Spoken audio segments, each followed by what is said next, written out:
Radaf 2026. Radaf 2026. Oh.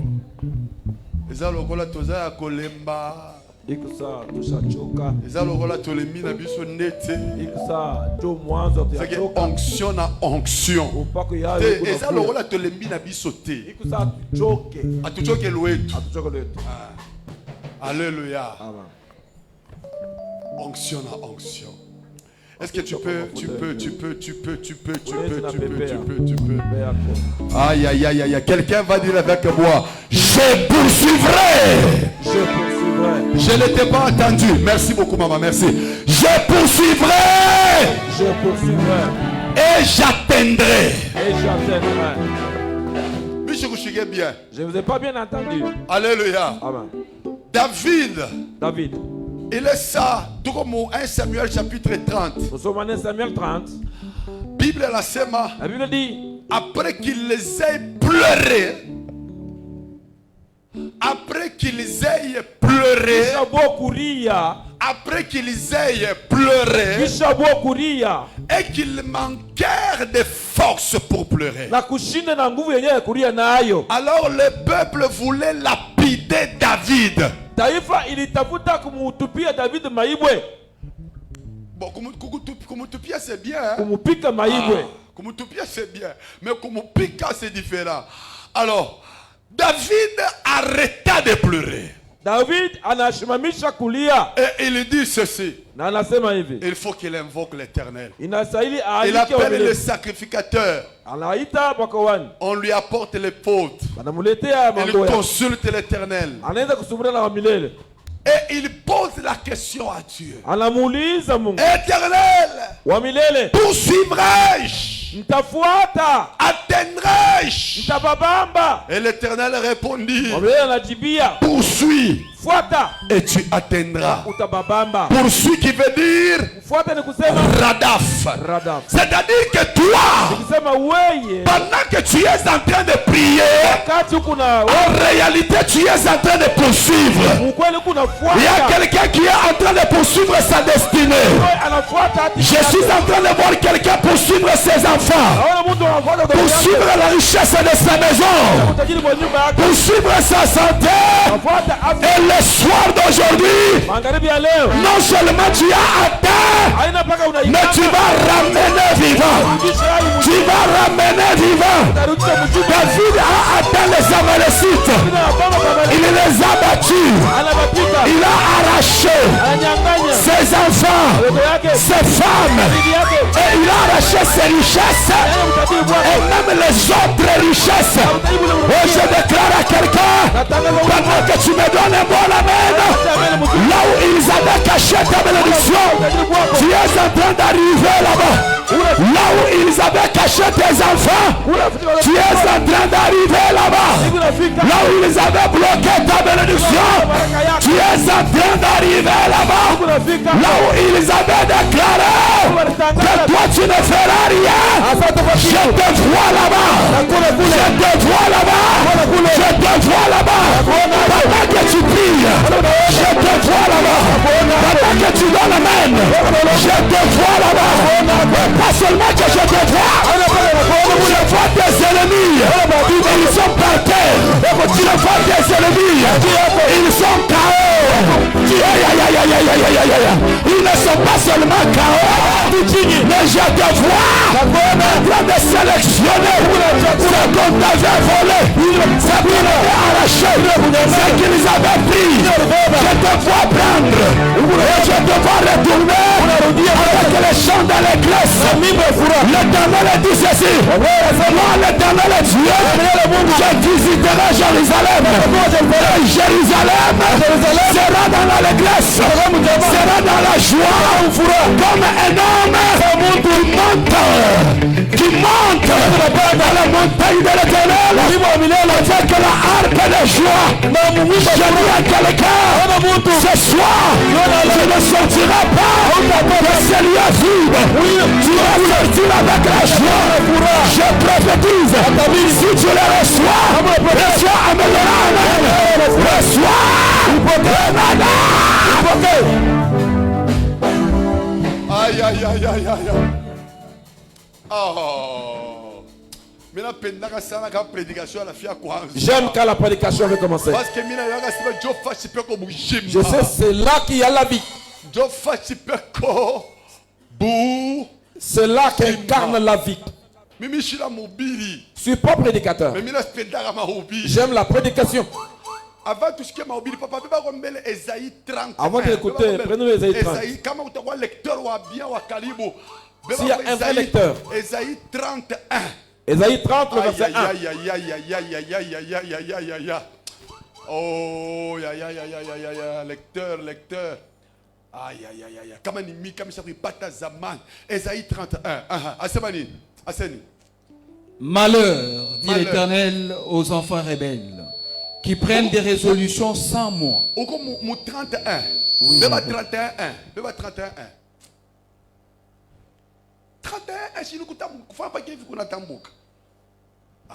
31, 1. Malheur à ceux qui descendent en Égypte pour avoir du secours. Malheur à ceux qui descendent en Égypte pour avoir du secours. Du secours. Pourquoi? Qui s'appuie sur des chevaux. Qui s'appuie sur les chevaux. Et se fie à la multitude des chars. Et qui s'appuie à la multitude des chars. Pourquoi? Et à la force des cavaliers. Et à la force des cavaliers. Mais qui ne regarde pas vers le Saint d'Israël. Mais qui ne regarde pas vers le Saint d'Israël. Bien aimé, écoutez. On est sur quoi dans le monde d'Israël à Jérusalem qui s'appuie sur les chars de l'Égypte, mais qui ne tourne pas vers l'Éternel. Nous avons décidé ceci. Nous n'allons pas mourir de faim. Nous n'allons pas mourir de problème. Nous avons pris la décision pendant ces 21 jours de nous tourner vers l'Éternel. Nous nous tournons vers le Saint d'Israël. Je vais te dire ceci. Notre situation va changer. Amen. J'aimerais que votre amen monte de dimension. Amen. La main, un amen avec laquelle on parle le menteur.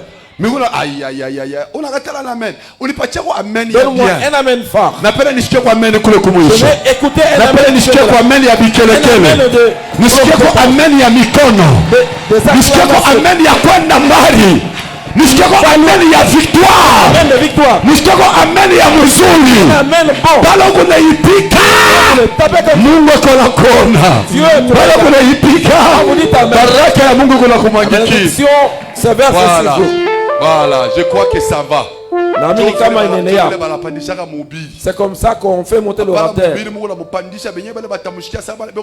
faut pas l'appeler ceux qui l'accueillent comme s'ils sont endeuillés, comme s'il venait d'inhumer quelqu'un. L'orateur manquera même la force. Tangu Diana, nous écoutions la parole. Amen, amen. Amen. Une parole explosive avec l'homme de Dieu, l'apôtre Israël. Israël Kassende Jacob, l'homme de Rehoboth, celui qui dirige notre paroisse de Kassango. Nous étions là avec lui d'ailleurs dimanche avec le représentant. Alors aujourd'hui il continue.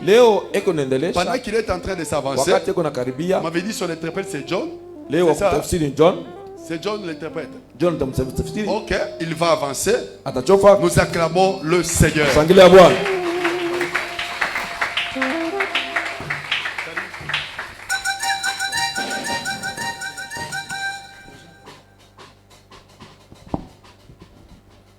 Gloire au Seigneur. Nous vous saluons au nom de Jésus. Vous êtes en forme. Vous êtes en jeûne ou bien vous mangez?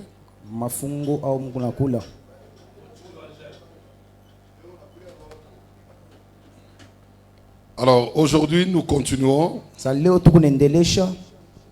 Réalisons notre texte de base. Psaume chapitre 68 verset 20.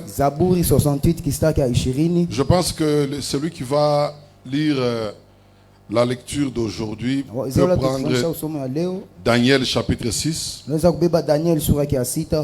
verset 14, 16 et puis 20 à 22. Daniel chapitre 6, verset 14, verset 16 et 20 à 22. Daniel chapitre 6 verset 14, 16, 20 à 22. Nous lisons au nom puissant de Jésus. Amen. Le roi fut très affligé quand il entendit cela. Okay. Il prit à cœur de délivrer Daniel et jusqu'au coucher du soleil, il s'efforça de le sauver. Alors, le roi donna l'ordre qu'on amena Daniel et qu'on le jeta dans la fosse aux lions. Le roi prit la parole et dit à Daniel: puisse ton Dieu que tu sers avec persévérance te délivrer. En s'approchant de la fosse, il appela Daniel d'une voix triste. Le roi prit la parole et dit à Daniel, Daniel, serviteur du Dieu vivant, ton Dieu que tu sers avec persévérance, a-t-il pu te délivrer des lions? Et Daniel dit au roi, Roi, vis éternellement. Mon Dieu a envoyé son ange et fermé la gueule des lions, qui ne m'ont fait aucun mal, parce que j'ai été trouvé innocent devant lui. Et devant toi non plus, ô roi, je n'ai rien fait de mauvais. Parole du Seigneur. Amen. Amen. Psaume 68, 20, vous ne l'oubliez pas, lui dit ceci. C'est là où il y a notre texte de base. Dieu est pour nous le Dieu de délivrance. Et l'Éternel, le Seigneur, peut nous garantir de la mort. Pourquoi Dieu nous délivre? C'est le grand point de ce soir. Pourquoi Dieu doit te délivrer? Hier je t'ai dit, il nous délivre. Quand est-ce qu'il nous délivre? Au moment où nous sommes accablés par des problèmes, par des combats. Et je t'ai dit, accablé veut dire quoi? C'est celui qui est chargé de fardeaux, de souffrances. Je t'ai montré comment les enfants d'Israël étaient accablés en Égypte. Quand est-ce que Dieu nous délivre? Au moment où nous sommes accablés. Maintenant, pourquoi Dieu nous délivre? Quels sont les intérêts qui poussent Dieu à nous délivrer? Si vous comprenez ces intérêts, mais bien aimé, vous allez comprendre que Dieu ne peut que vous délivrer. J'allais même dire que la délivrance est une garantie. La délivrance est assurée à partir des intérêts que Dieu a. Il ne peut que te délivrer. Beaucoup pensent que là, il faut attendre des années pour avoir la délivrance. Il faut chercher la délivrance à tout prix. Je me souviens il y a des années, j'étais étudiant en 3e graduat. J'ai cherché la délivrance dans cette ville de Lubumbashi. J'ai cherché que ma vie soit délivrée. Je n'ai pas trouvé. Je me souviens à une certaine époque, j'avais une soeur que je voulais fiancer. Alors je voulais que Dieu parle. C'est elle ou c'est pas elle? Imaginez, j'habitais Carrefour. J'ai quitté Carrefour pour aller là où il y avait l'ancien péage là. Chercher que Dieu parle. Je suis allé par Katouba. Nous, il y avait un certain temps qu'on cherchait la délivrance. Mais aujourd'hui, je ne peux pas chercher la délivrance comme ça. Je suis sûr que la délivrance est une assurance pour moi. C'est ce que je viens aussi te dire. Aujourd'hui, tu n'as pas intérêt d'errer pour trouver la délivrance. La délivrance t'est rassurée. Alors je vais te montrer les intérêts de Dieu pour te délivrer. C'est à partir de ces intérêts ici que Dieu est comme obligé obligé de te délivrer.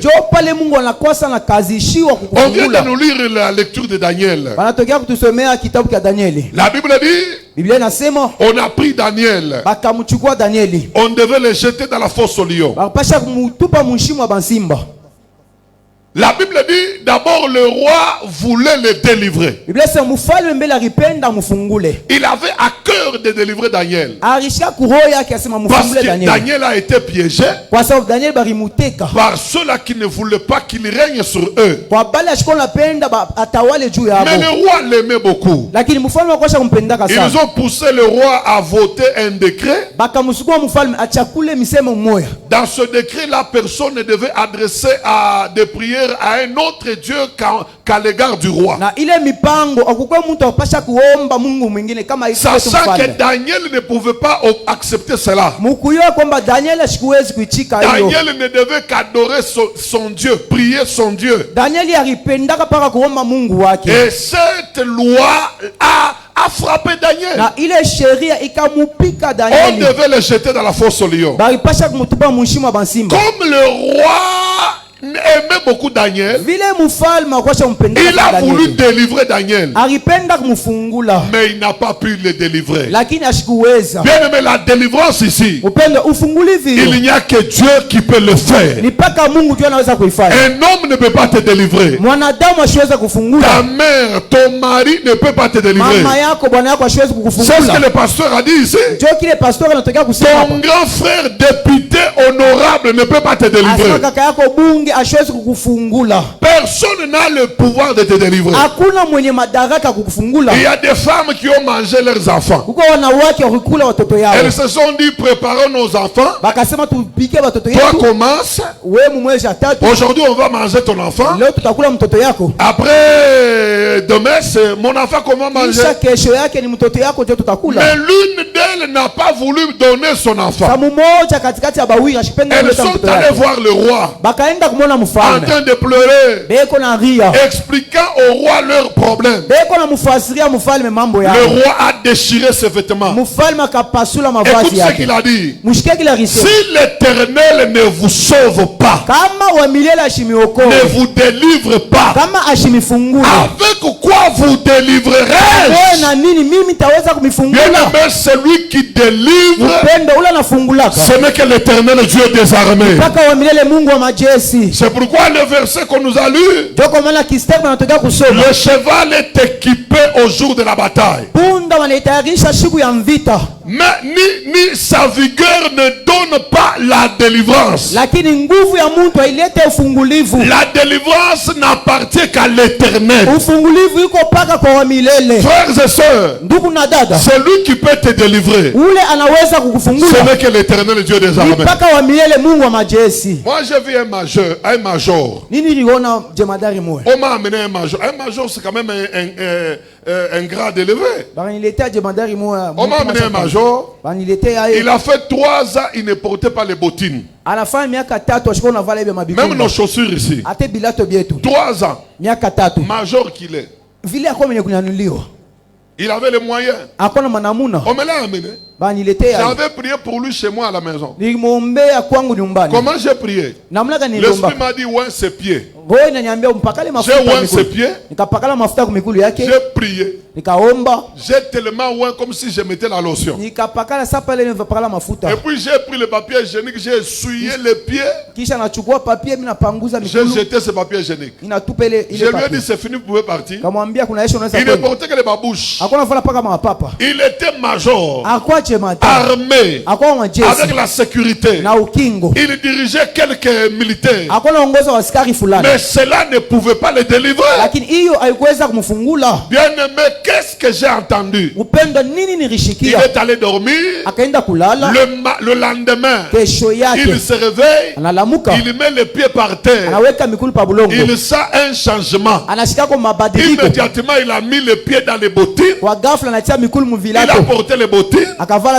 Jusque pendant que je te parle ici, le major est guéri totalement. totalement. Ce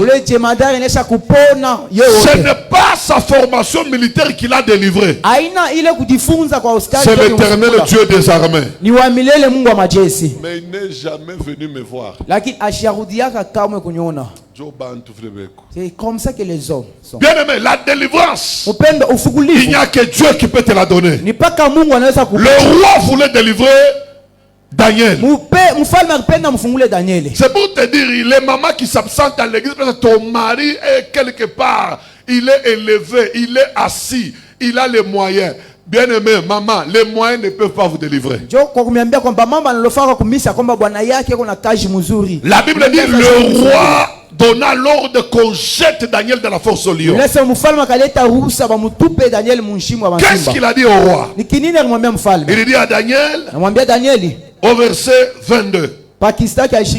D'abord au verset combien? 16. Écoutez ce qu'il dit à Daniel. Daniel, le serviteur du Dieu vivant. Puisse ton Dieu que tu sers avec persévérance te délivrer. Que le Dieu que tu sers avec persévérance, lui seul puisse te délivrer. Moi je ne peux pas te délivrer. Lui seul qu'il te délivre. Église voix du salut. Si tu sers Dieu avec persévérance, lui seul est capable de te délivrer. Si tu passes des moments difficiles, lui seul est capable de te délivrer. Il dit dans la Bible, si tu passes par les eaux, les eaux ne te submergeront pas. Si tu traverses le feu ne te brûlera pas. Si tu sers Dieu avec persévérance. Pourquoi il a dit avec persévérance? Si tu le sais avec négligence, avec lâcheté, Dieu ne te délivrera pas. Je dis ce soir à tous ceux qui servent Dieu avec persévérance, le Dieu de la Bible ne vous abandonnera pas, ne vous délaissera pas. Ce soir, même demain, même la nuit d'aujourd'hui, il te délivrera. Si tu passes par les moments difficiles, il te délivrera. Celui qui parle ici, c'est un roi babylonien, un païen. Daniel, le Dieu que tu sers avec persévérance, lui seul puisse te délivrer. Moi aussi je te dis, celui que tu viens prier ici, tu viens chercher ici, lui seul va te délivrer. Ah, tu ne dis pas amen. Lui seul pourra te délivrer. Quel que soit ce que tu vis comme combat, il ne t'abandonnera jamais. Dis avec moi jamais. Dis avec moi jamais. Il ne me laissera jamais. Alors quand on a jeté Daniel dans la fosse au lion, la Bible dit le roi n'a pas pu dormir. Il a veillé et il a jeûné. Puisque la Bible dit le roi est allé chez lui à jeûne. Il a jeûné pour lui. Pour qui? Au verset 18, la Bible dit il passa la nuit à jeûne. Pourquoi il a jeûné? Il a jeûné pour Daniel. Un païen, mais il a jeûné pour Daniel. Alors, au milieu de la nuit, quelque chose l'a poussé. Lève-toi. Va à la fosse. Le roi arrive à la fosse. La Bible dit il prit la parole. Il dit à Daniel. Il appela Daniel d'une voix triste. Pourquoi une voix triste? Parce qu'il ne pouvait pas s'imaginer que Daniel serait délivré. Laisse-moi te dire, il y a des gens qui pensent que pour toi c'est fini. Vivre vie de papa. Moi j'ai vécu ça. Il y a des gens même dans ma famille qui pensaient que celui-ci c'est rien. Aujourd'hui, il y a des serviteurs de Dieu qui me le disent. Je vais te dire à côté. Papa, il y a des gens qui ont mis fin à ta vie. Yoko osuki. Oko sale que le côté. Oko bongate. Le roi ne s'imaginait jamais que Daniel est vivant. C'est pourquoi il a appelé avec une voix triste. Daniel, serviteur du Dieu vivant. Mais une chose, il savait que Daniel a un Dieu vivant. Je reprends. Une chose, il savait que Daniel est serviteur du Dieu vivant. Ils ne m'ont fait aucun mal. Le combat là ne te fera rien. Les ennemis là ne te feront aucun mal. Le problème ne te fera aucun mal. Parce que tu as un Dieu vivant. La maladie ne t'amènera pas à la mort. Parce que tu as un Dieu vivant. La crainte de son nom. Daniel craignait Dieu. Il n'a rien fait devant Dieu. Il n'a pas offensé le roi. Il n'avait pris quelque chose de quelqu'un. Il n'avait pas emprunté quelqu'un. Il n'avait trompé personne. Il n'a jamais volé. Il n'avait pas pris l'argent de l'État. Il n'avait pas pris la femme d'autrui. J'ai été trouvé innocent. Je n'ai fait aucun mal. Je n'ai rien fait de mauvais. C'est ce qui a poussé à Dieu de le délivrer. Si tu crains Dieu, peu importe la situation, Dieu va te délivrer. Dieu va te délivrer. Il descendra. Il te délivrera. C'est pourquoi il dit dans la Bible, voici mon serviteur que je soutiendrai. Je ne le laisserai pas. Je le soutiendrai. Tout celui qui craint Dieu dans cette salle, je te rassure, le Dieu de la Bible, il est de ton côté. Il te délivrera. Le combat là s'arrêtera. La situation là changera. Dieu n'est pas un homme pour mentir. Il est un fils de l'homme pour se repentir. Ce qu'il a dit, il le fera. Ce qu'il a promis, il exécutera. Pendant que tu dis Amen, sois délivré au nom de Jésus. Dieu n'abandonne pas ses siens. Les gens peuvent t'abandonner, mais Dieu ne t'abandonnera jamais. Il va moi j'ai vu Dieu me délivrer. Quand j'ai commencé Rehoboth. Mais vous avez commencé quand même au Bel-Air. Bel-Air, attendez seulement le nom. Bel-Air. Moi j'ai commencé à Kalubwe Gambela. Il a changé pas ça? Ça a changé, c'est actuellement, c'est aujourd'hui que ça a changé. Mais ça continue à changer.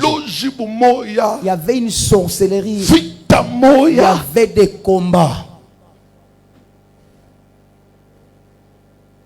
Chaque jour, il y avait des problèmes chaque jour des combats. Un couple nous a combattu. Je suis serviteur de Dieu. Je te le dis, tu sauras. Sa femme était soi-disant prophétesse. À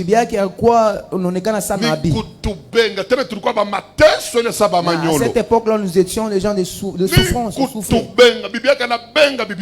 J'avais insulté, sa femme a insulté ma femme. Je lui ai dit, tu sauras que je suis un homme de Dieu. Pendant que j'étais là, il y a plusieurs années, ils ont divorcé. Le pasteur a abandonné la prophétesse. C'était arrivé comment? Elle a trouvé la prophétesse dans l'impédicité. Moi avec ma femme on est en train d'avancer. Nous sommes toujours là.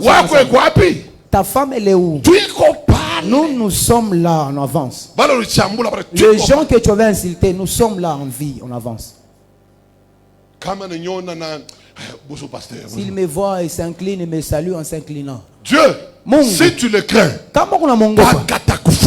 il va te délivrer. Il va te sauver. Ma soeur, si tu crains Jésus, même si chez vous on n'est plus, mais toi, tu seras prise en mariage. Mais je te l'ai dit. Psaume 34, 17. Zaburi salasina ine. Quand les justes crient. Wakati wa waki Psaume 34, 17. Psaume 34, 17. Quand les justes crient. Wakati mtu wa waki analalamika. L'Éternel entend. Wa milele kunashikia. Et il les délivre de toute leur détresse. Na eko amufungula kumamvito mauzuni yao. Quand les justes crient. Wakati wa waki analalamika. Pas les méchants. Apana muovu. Pas les mauvais. Apana muovu. Pas les gens de Machimango. Apana les gens qui commettent. Pas les gens qui combattent l'église. Apana matu wanakomaanisha kanisa. Mais quand les justes crient. Wakati wa waki analita. Immédiatement l'Éternel entend. Kwa ghafla wa milele anashikia. Et il les délivre de toutes ces détresses. Na anamfungula tokele mateso yake yote. Ce soir. Jioni ya leo. Que l'Éternel entende tes cris. Ce soir. L'Éternel entende les cris d'une maman qui est combattue, d'une maman qui est réclamée, d'une sœur qui vient d'une famille sans sorcellerie.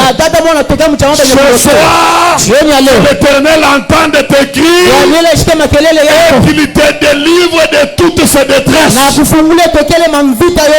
Pendant que tu vas crier Amen, que Dieu te délivre de tes détresses. Pendant que tu vas crier Amen, que Dieu te délivre de tes détresses. Quand les justes crient, l'Éternel entend. Crier dans l'Ancien Testament, c'était prier. C'est pourquoi c'est pourquoi la prière, quand vous priez, il faut faire sortir la voix. Dans l'Ancien Testament, c'est crier. C'est-à-dire prier. C'était prier. Quand les justes crient, l'Éternel entend. C'est pourquoi Ismaël, quand Ismaël a crié, lorsqu'il avait soif, l'Éternel a entendu. Aujourd'hui, il faut prier. Le Seigneur va entendre. Il va entendre par quoi? Parce que tu es injuste. Parce que tu es mouaki. Parce que tu les crains. Et si tu les crains, il descendra et il te délivrera. Pendant que tu dis Amen, il descend et te délivre. Il descend et te délivre. Si tu es dans la prison, sors là. Si tu es dans la prison, sors de la prison.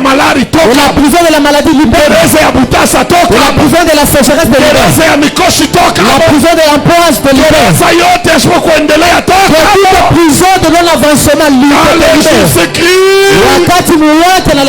L'Éternel entend et le délivre de détresse. C'est le premier intérêt qui pousse Dieu à nous délivrer. Deuxième intérêt. Le deuxième intérêt pouvait être en premier. Hein? Ne vous en faites pas. Deuxième intérêt, c'est quoi? C'est pour ça qu'il est venu. Vous savez que Jésus est venu non seulement sauver l'homme du péché, mais aussi le délivrer. Parce que la délivrance, hein, dans l'Ancien Testament, chasser les démons. Chasser les démons dans une personne. Dans l'Ancien Testament, elle n'existait pas. Seul David qui a chanté et les démons sont sortis de Saoul. Tous les gens de l'Ancien Testament, ils avaient des démons. Ils vivaient avec des démons. Saoul aussi en avait. Donc je pense que les autres aussi en avaient. Mais à cette époque-là, on ne chassait pas les démons.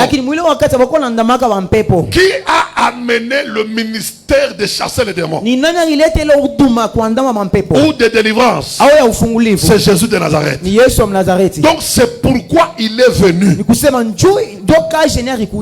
Pourquoi Dieu doit te délivrer? Parce que c'est pour ça que Jésus est venu. C'était sa mission. Si Jésus n'était pas venu, nous allions continuer l'Ancien Testament jusqu'aujourd'hui. On ne chassait pas les démons. Luc chapitre 4, je lis moi-même verset 18-19. Luc 4, 18-19. L'Esprit du Seigneur est sur moi, parce qu'il m'a oint. Pourquoi? Pour annoncer une bonne nouvelle aux pauvres. Il m'a envoyé. L'Esprit l'a envoyé. Il était au ciel. L'Esprit l'a envoyé. Il m'a envoyé pour guérir ceux qui ont le cœur brisé. 19. Il m'a encore envoyé pour proclamer aux captifs la délivrance. Aux captifs la délivrance. Frère, tu n'as pas droit de rester captif. Parce que Jésus a été envoyé pour proclamer la délivrance. Ce soir, je proclame ta délivrance sur le plan financier, sur le plan matériel, sur le plan spirituel, sur le plan de santé, sur le plan social.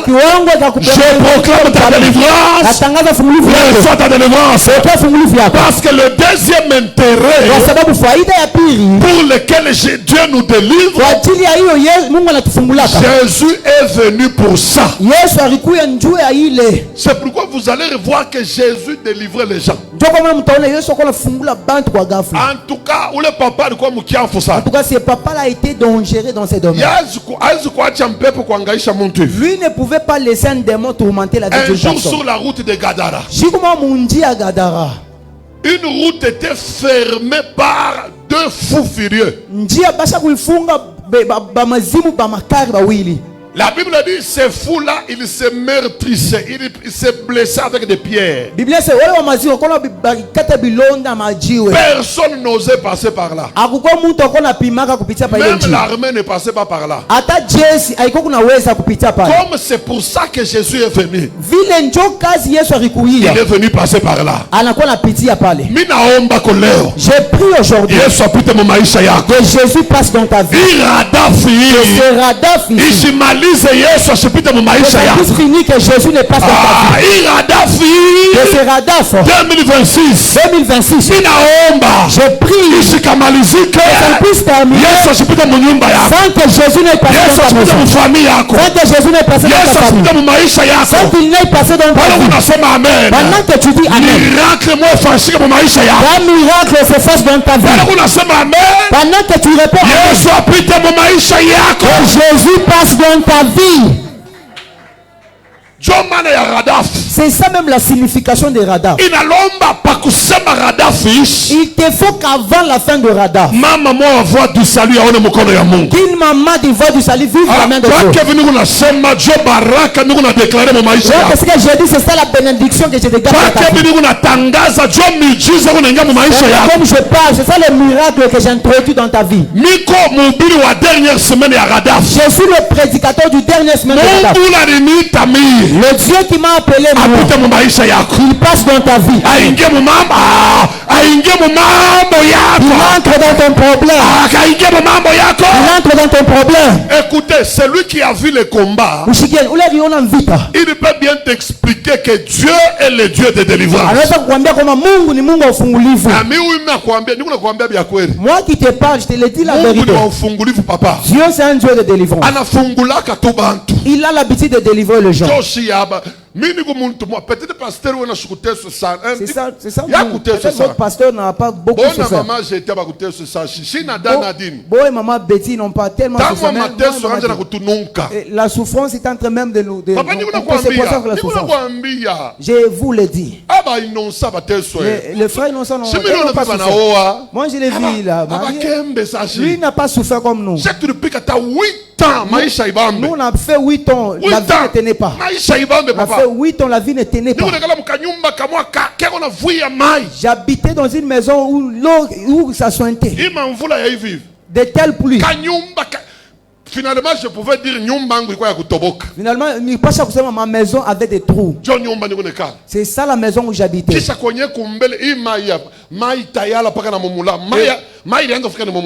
puis là devant, l'eau venait là, ça se remplissait là devant la porte. Et puis c'était une maison à côté de la route. Et puis à cette époque, je prêchais chez le pasteur Patrick Capend, qui est déjà mort dans les années 2008. Patrick Capend m'avait pris un mercredi, je n'ai jamais oublié. Donc, allons-y, je vais te laisser chez toi. Non, dans mon cœur, non, là, tu commets mal. Allez, moi, tu vas arriver comment chez moi? Je connais la maison, c'était comme une maison de rats. Laissez-moi vous dire. Alain Moloto a prêché le mercredi. Patrick Capend m'a présenté moi là-bas. Le mercredi prochain. Nous serons avec l'homme de Dieu. Mais comme on a l'homme de Dieu dans la lac. Si vous voyez là où l'homme de Dieu passe nuit. L'homme des sorciers. Vous dit ça c'est un homme au balogi. L'homme de Dieu ne peut pas vivre comme ça. 2 pièces. Nyumba machumba mbili. C'est kwangu kama mvula inataka kuanja il faut ni déplacer. Chez moi quand on a pu le prévoir si un visiteur il doit partir le visiteur. Je ne peux pas rester dans la maison avec le visiteur. C'est l'endroit où j'ai passé. Moi que vous voyez là. Comment de venir avec Pasteur Capend, je me dis là nous allons arriver où? Cet homme qui l'a dit chez moi. Toutes ces prédications, il va oublier tout ça. J'appelle ma femme dans sa voiture. Si j'appelle ma femme dans la voiture, il va entendre. Un esprit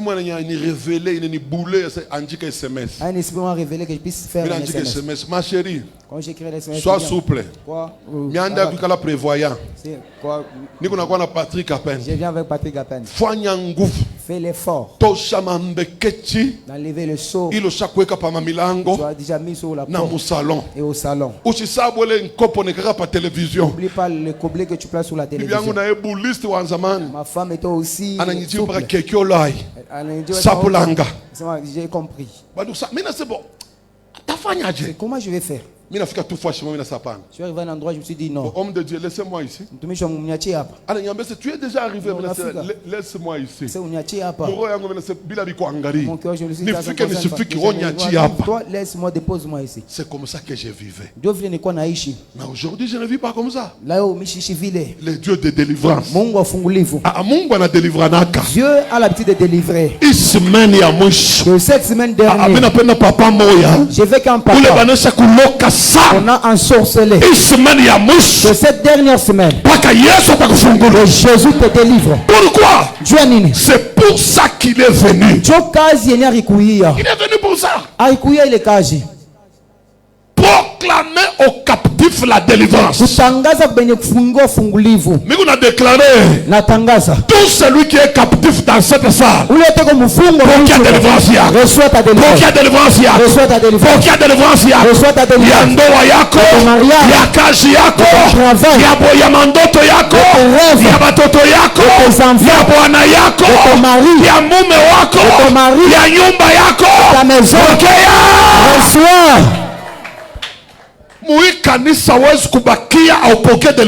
Dans cette église, tu ne peux pas rester sans vivre la délivrance. Parce que c'est ça la raison pour laquelle Jésus était venu. On comprend, hein? Si vous avez compris. Deuxième intérêt. Pourquoi Jésus doit te délivrer? Pourquoi Dieu nous délivre? Troisième intérêt, pardon. Écoute-moi ça. Ça pouvait lire vous. Les gens puissent bien écouter. Ésaïe 62 verset 1er. Ésaïe 62 verset 1er. Ce qu'il y a, Ésaïe 62 verset 1er. Ésaïe 62 verset 1er. Pourquoi il doit nous délivrer? Ésaïe 62 premier verset. Pour l'amour de Sion, je ne me tairai point. Pour l'amour de Sion, je ne me tairai pas. C'est lui qui parle là, c'est Dieu. Pour l'amour de Sion, je ne me tairai pas. Pour l'amour de Jérusalem, je ne prendrai point de repos jusqu'à ce que son salut paraisse comme l'aurore et sa délivrance comme un flambeau qui s'allume. Amen. Troisième intérêt qui va pousser Dieu à te délivrer, c'est son amour sur toi. Son amour qu'il a sur toi. C'est pas comment Dieu t'aime toi là. Tu ne sais pas de quelle manière Dieu t'aime toi là. Dieu m'a abandonné. Dieu lui-même je ne le vois pas. Dieu a dit Jérusalem. Sion. Pour l'amour que j'ai pour Sion, je ne me tairai pas. Pour l'amour que j'ai pour Jérusalem, je ne resterai pas calme jusqu'à ce que son salut puisse paraître. Jusqu'à arriver là-bas, sa délivrance va paraître comme un flambeau qui s'allume. C'est-à-dire, c'est une délivrance qui viendra avec fracas, avec puissance, avec rage. L'amour de Dieu envers nous fait que Dieu ne peut pas nous laisser entre les mains de nos ennemis.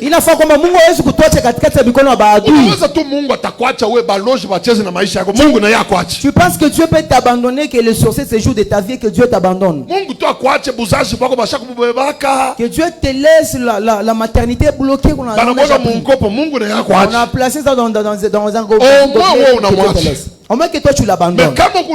Mais si tu es avec lui, comme nous sommes toujours avec lui, oui, mais l'amour de Dieu dépasse tout ce qui est dans ce monde.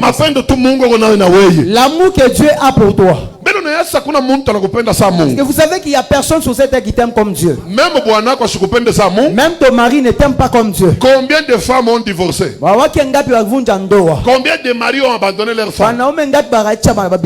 L'amour qui dépasse l'amour du monde, c'est l'amour de Dieu sur toi.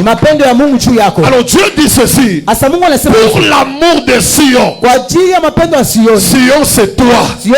À la place de Sion, mets ton nom. Pour l'amour de Muzinga, l'amour de Mamie, l'amour de Solange, l'amour de Mireille, Dieu dit ceci: je ne me tairai pas. Dieu m'appelle ya Mireille. Pour l'amour de Mireille, Mungu anasema sitapumzika. Dieu dit qu'il ne va pas se reposer. C'est-à-dire wakati yote Mireille atemitaiji, à tout moment que Mireille aura besoin de moi, Mungu anasema mitakuya. Dieu dit qu'il viendra. Nitatenda. J'agirai. Nitafanya kazi. Pourquoi? Namupenda sana. Parce que je l'aime tellement. Vile Mungu anakupenda, comme Dieu t'aime leo, aujourd'hui, wale wanakulokaka, ceux qui t'en sont bache maisha yako, il libère ta vie, bache nyumba yako, libère ta maison, bache kazi yako, libère ton travail, bache ndoa yako, libère ton mariage. parce que Mungu anakupenda sana. Parce que Dieu a un amour tellement pour toi. Qu'est-ce qui dépasse la...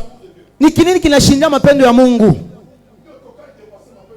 Le véhicule, la voiture ne dépasse pas l'amour de Dieu.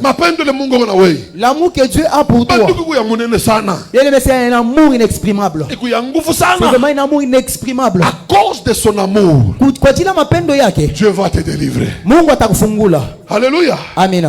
C'est pourquoi un jour, Jésus a guéri la femme qui courbait, que Satan tenait lié pendant 18 ans. Les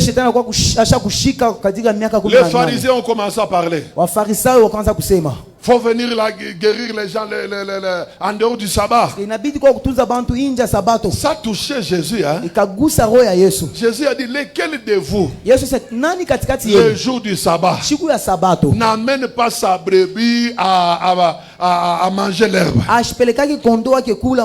Alors il dit, cette femme qui est la fille d'Abraham, que Satan tenait liée depuis 12 ans, 18 ans, ne fallait-il pas la délier le jour du sabbat?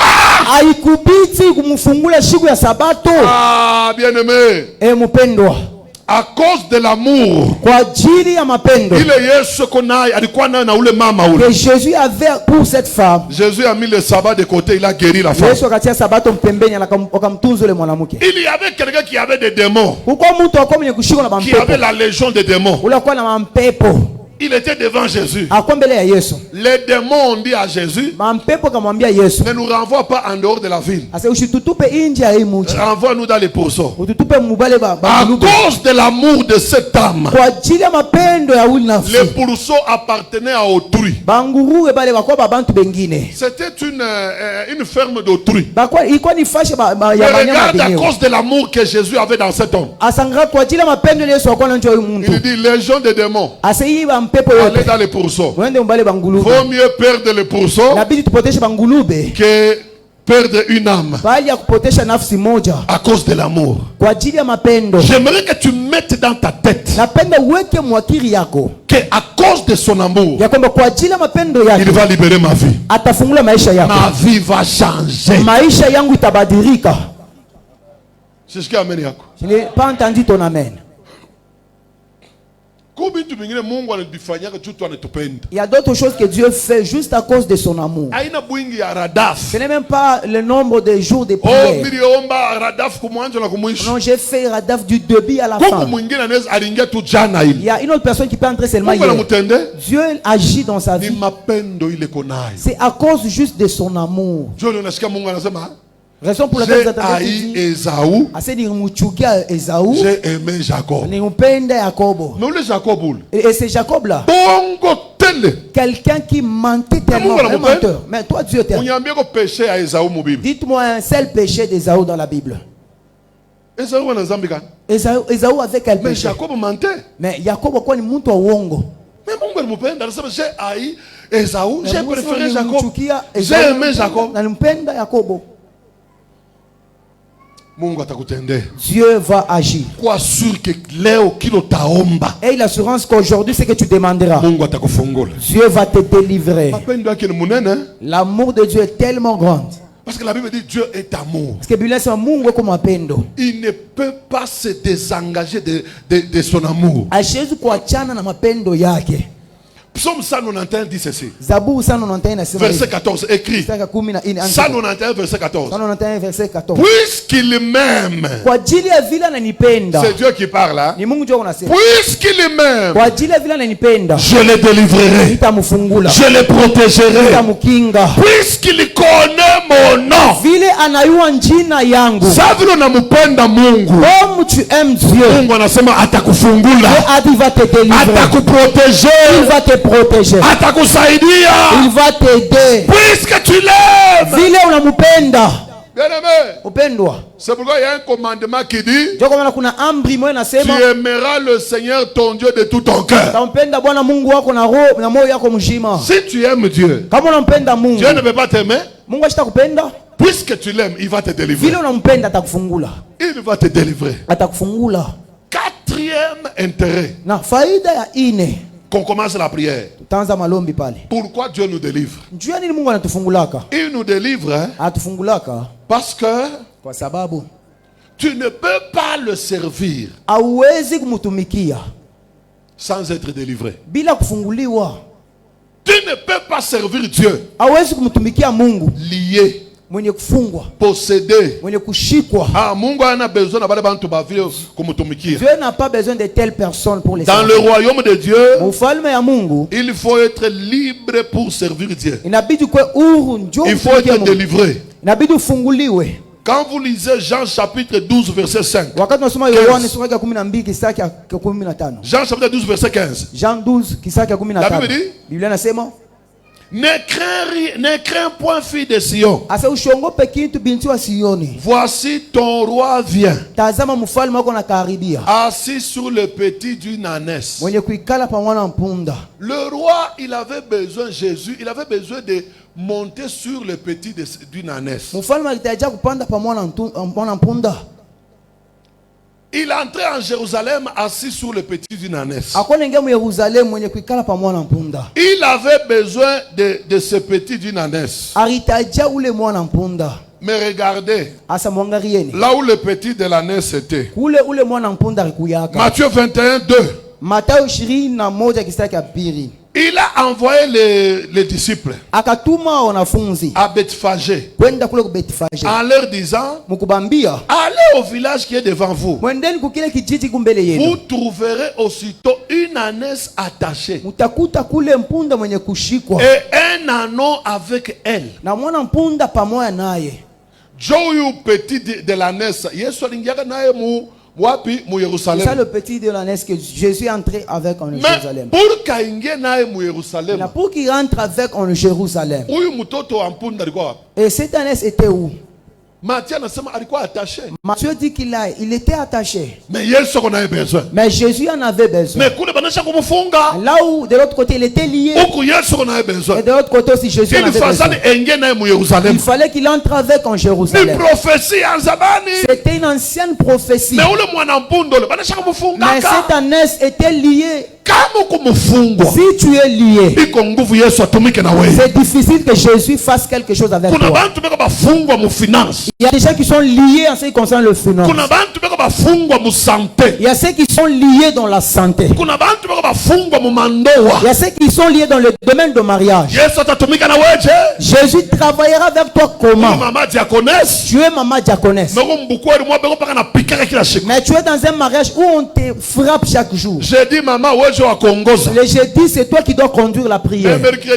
Adia, vous devez l'amener ici. Et toi aussi. Jésus. Il doit te délivrer. Où que tu le sers. Tu ne peux pas le servir avec mon peuple. Tu ne peux pas le servir.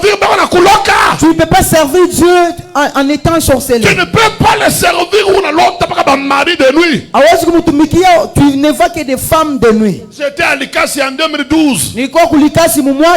Dans une église à la cité. Il était diacre. On m'a amené un diacre. Il était âgé que moi. Diacre ne faisait que voir de femmes de nuit. Et sa femme dit que mon mari n'a pas moyen. On ne dort jamais. Si ces femmes de nuit arrivent, il va s'y passer des choses, papa, on n'arrive même pas à dormir. Et puis s'il est visité comme ça, il commence à développer la toux. Il commence à avoir mal à la hanche. Il va faire même 3 mois. Il a mal à la hanche. Et je vois comme c'est un diacre de l'église. Mais il est tourmenté par les femmes de nuit. J'ai dit diacre à genoux toi. Donc j'ai mis la main comme ça. Diacre les démons sont. Il va servir Dieu comment? Quelqu'un qui a l'huile. Mais les femmes de nuit qui les tourmentent. Si tu es serviteur de Dieu aujourd'hui, reçois ta délivrance. Reçois ta délivrance. La délivrance du travail. La délivrance financière. La délivrance de ministère. La délivrance de mariage. La délivrance de la maison. Reçois. Amen. Comment tu vas servir Dieu? Est-ce que tu vas dire que Dieu existe? C'est la raison pour laquelle Dieu nous a délivrés, nous ici. Alléluia. Amen. Comment servir Dieu lorsqu'on est possédé?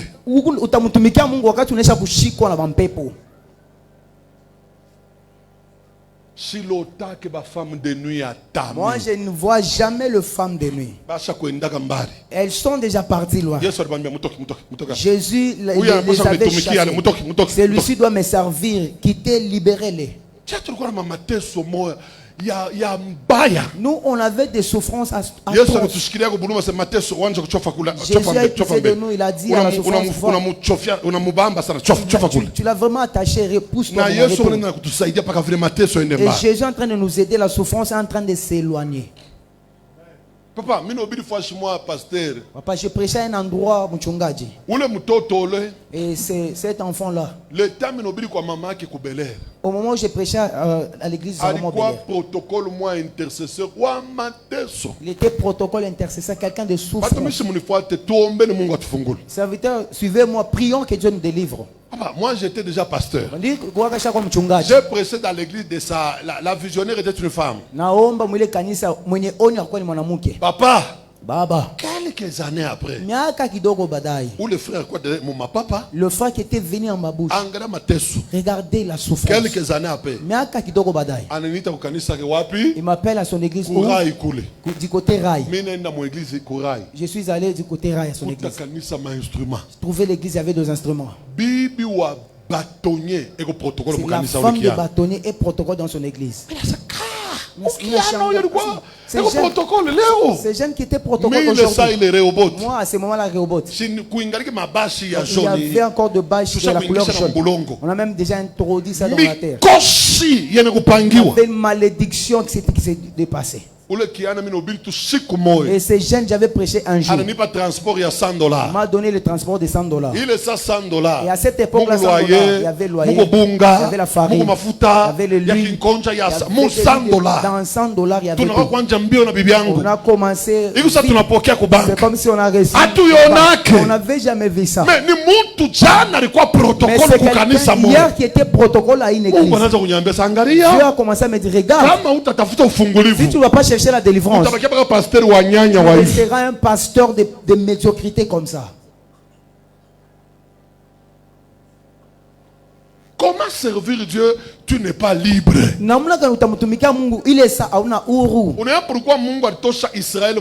savez la raison pour laquelle Dieu a délivré Israël de l'Égypte? Il avait dit pour qu'ils aillent m'adorer au désert. Et puis qu'ils aillent me servir. Ils ne pouvaient pas adorer Dieu dans l'esclavagisme. Aujourd'hui, quitte dans l'esclavagisme. Quitte dans l'esclavagisme. De ta vie, quitte dans l'esclavagisme. Votre ministère quitte dans l'esclavagisme. Tu ne peux pas adorer Dieu Mobutumwa. Il est sans servir Dieu Mobutumwa. Ils ont retenu les Israélites. On les a amenés en déportation. La Bible dit ceux qui nous opprimaient, ceux qui dominaient sur nous, ils nous demandaient de chanter les cantiques de Sion.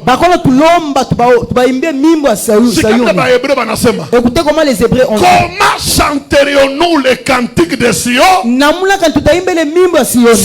une terre étrangère? Si tu n'es pas encore délivré, c'est difficile que tu sers Dieu. J'ai dit ceci. Que ton argent soit libéré. Les enfants soient libérés. La maison soit libérée. Ton travail soit libéré. Tout ce qui t'appartient soit libéré. Jésus-Christ, sois libéré.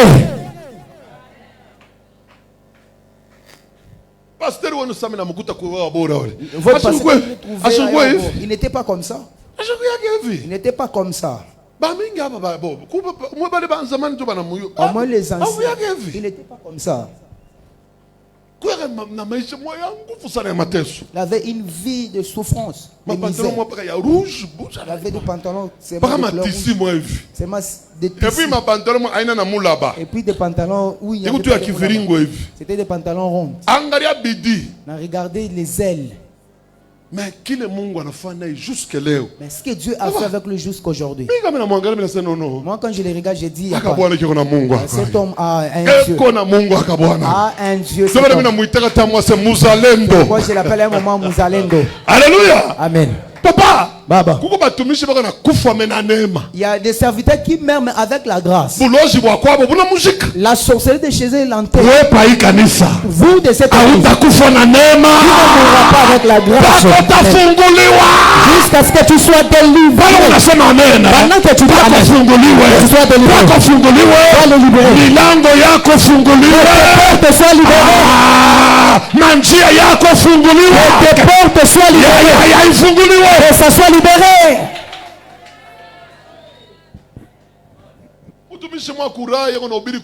Un serviteur du côté Raï prêchait là-bas. On cotisait la farine. Pas les mamans qui vendaient. On cotisait la farine. Pardonnez-moi, une maman a amené les sous-kilotes. C'est maman là qui vend les friteries. Je n'ai rien te donné. Prends même ça, il a donné. Le zine donnait la farine, les autres donnaient des frétins. L'une a amené ces vêtements-là. Mon grand frère l'a appelé. C'est mon homme de Dieu.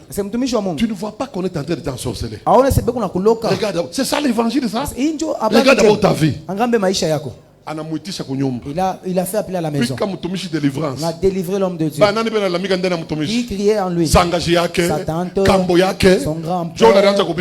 C'est lui qui prêchait là au marché. Tu ne peux pas servir Dieu si tu n'es pas délivré.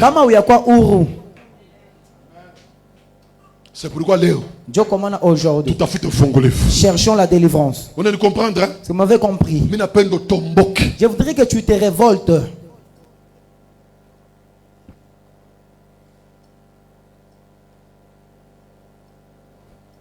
La farine dans la maison. Il y avait des poissons dans la maison, les habits dans la maison, les chaussures dans la chambre, les lits même dans la chambre. Chambre ni. C'est ma chambre. Ni chambre ni c'était chambre ou c'était quoi? Parce que je vais le mettre où? Papa, pasteur Gervais, ah, même Kemba, papa. Papa, moi j'ai souffert. Moi j'ai souffert. On avait là qui était. Et là tous là nous faisons quoi? Benda papa, benda maman, benda moi. Nous tous on est là. Tous on est attachés. Ce sont des lits avant de sortir. Tu sors comme si tu sortais dans un film.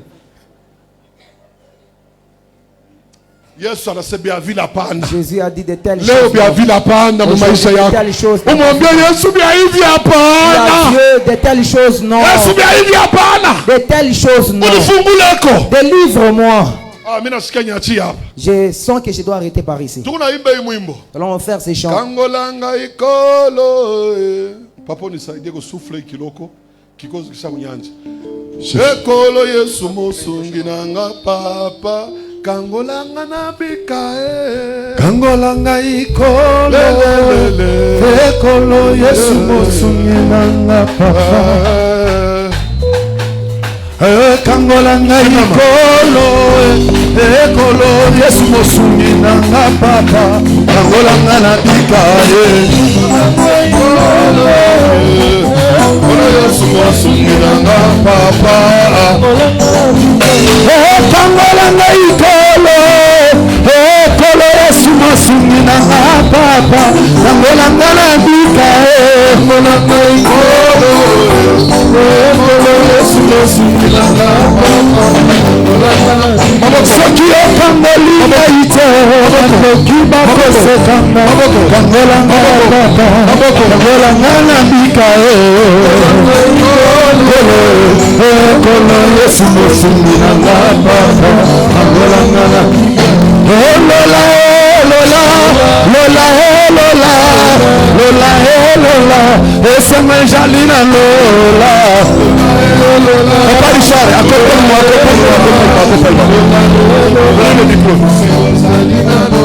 oh lola lola lola lola lola lola esema jalina lola lola lola lola lola lola Zalina Lola. Lola Lola. Lola Lola. Lola Lola. Esse é Jalina Lola. Lola Lola. Lola Lola. Lola. Esse é Jalina Lola. Lola Lola. Lola Lola. Lola Lola. Esse é Jalina Lola. Lola Lola. Pifa.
Vita